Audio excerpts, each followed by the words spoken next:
제21강 고난을 통하여 흐르는 예수님의 사랑. 형제자매 여러분, 주님 안에서 평안하십니까? 저는 예수님의 사랑을 전달하는 사랑의 전도사 바나바 문입니다. 오늘은 고난을 통하여 흐르는 예수님의 사랑이라는 제목으로 그 21번째 특강을 진행하고자 합니다. 믿음의 여정에서 우리는 반드시 크고 작은 고난을 받게 됩니다.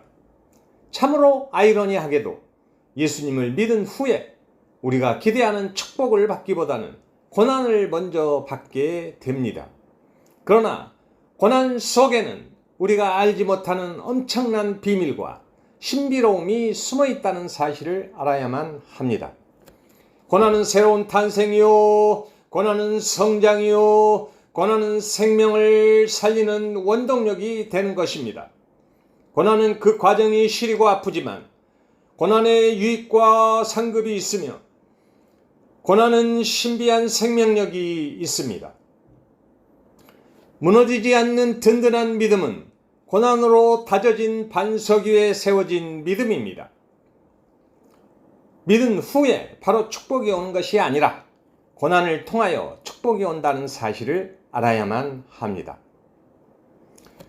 우리는 예수님을 마음에 믿어 의롭다함을 얻으며 입으로 시인하여 구원을 받습니다.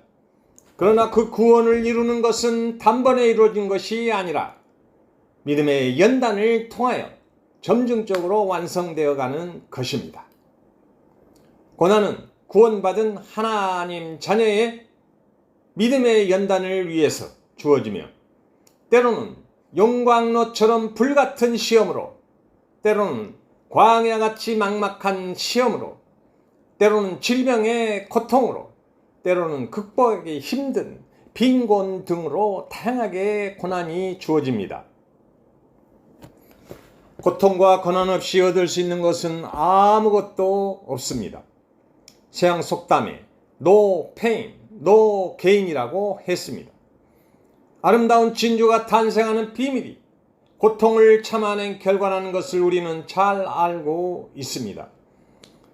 진주 조개 속에 작은 모래알을 하나 넣어 놓으면 그 모래알이 살을 파고들어 시리고 아프기 때문에 고통을 이겨내기 위해 뿜어내는 호르몬이 그 아름다운 진주를 만들어낸다고 합니다.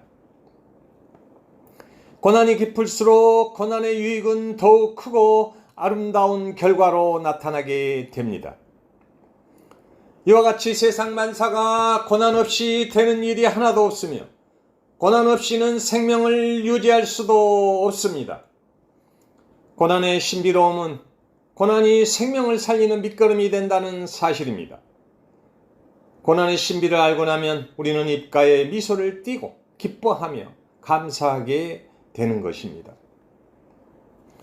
고난은 우리에게 가난에서 부요함으로, 슬픔에서 기쁨으로, 묶임에서 풀림으로, 저주에서 축복으로, 불신에서 믿음으로, 절망에서 소망으로, 지옥에서 천국으로 바꾸어주는 신비로움이 숨어 있습니다.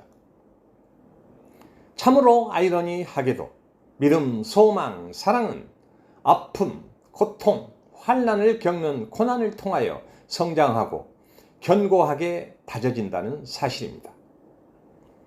예수님도 우리 죄를 대속하기 위해서 우리 대신 십자가의 고난을 당하셨는데 그 놀라운 고난의 신비를 이사야 선지자는 주전 700년 전에 이사야 53장에서 예언하고 있습니다.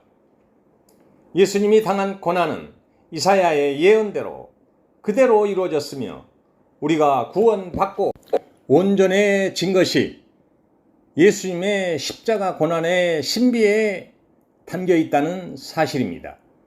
고난은 우리로 하여금 예수 그리스도와 온전한 연합을 이루어주며 예수님과 사랑의 교제를 할 수 있도록 만들어 줍니다. 그래서 우리가 고난의 신비를 깨닫고 나면 기뻐하지 않을 수 없습니다. 고난의 신비를 깨닫고 나면 우리는 고난 중에도 즐거워하며 기뻐하게 됩니다. 베드로전서 1장 6절부터 9절에서 그러므로 너희가 이제 여러 가지 시험으로 말미암아 잠깐 근심하게 되지 않을 수 없으나 오히려 크게 기뻐하는 도다. 너희 믿음의 확실함은 불로 연단하여도 없어질 금보다 더 귀하여 예수 그리스도께서 나타나실 때 칭찬과 영광과 존귀를 얻게 할 것이니라. 예수를 너희가 보지 못하였으나 사랑하는도다.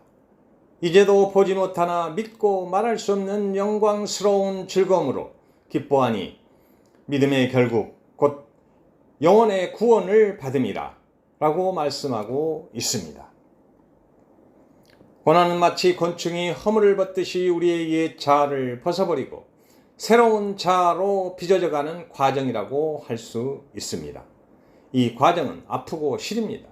그러나 그 고난을 이겨낸 사람은 찬란한 진주처럼 영롱한 에메랄드처럼 신비하게 반짝이는 다이아몬드처럼 그렇게 빛이 나는 것입니다.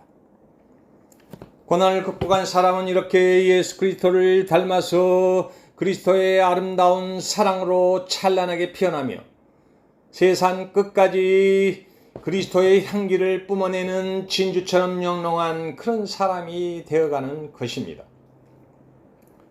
고난을 극복하는 과정 속에서 우리는 엄청난 변화를 갖게 됩니다. 고난 후에는 인격적으로 하나님을 만나게 되고 고난 후에 욥이 고백한 것처럼 귀로만 듣던 하나님을 마침내 눈으로 보게 되는 것입니다. 일방적으로 요청했던 기도가 하나님과 대화를 통해 소통하는 기도로 바뀌게 되며 고난의 분량만큼 믿음의 분량이 성장하게 됩니다. 그 믿음의 분량만큼 예수님의 사랑도 실행하게 되는 것입니다. 고난 속에서 우리는 예수님의 사랑 없이 살 수 없는 존재임을 알게 되고 예수님의 사랑이 있어야 함을 뼛속 깊이 깨닫게 하는 고난의 신비를 알 수 있게 되는 것입니다.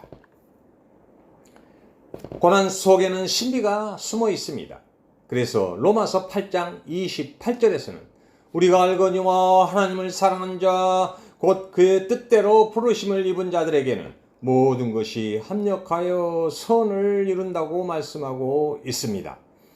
좋은 일과 어려운 일이 결국은 합력하여 선을 이룬다는 말씀입니다.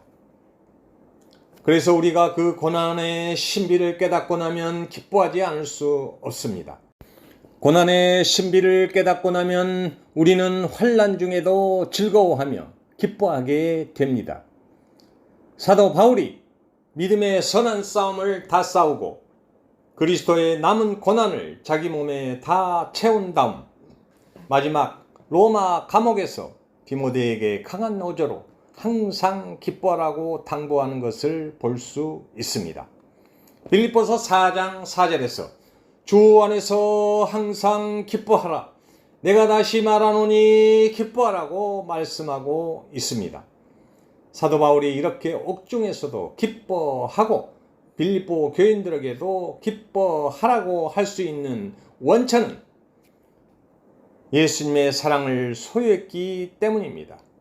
모든 고난을 인내함으로써 잘 통과하고 온전한 성화를 이루게 되면 내적으로는 죄가 없는 성결의 상태를 이루게 되며 외적으로는 예수님의 사랑 안에서 항상 기뻐하게 되는 것입니다.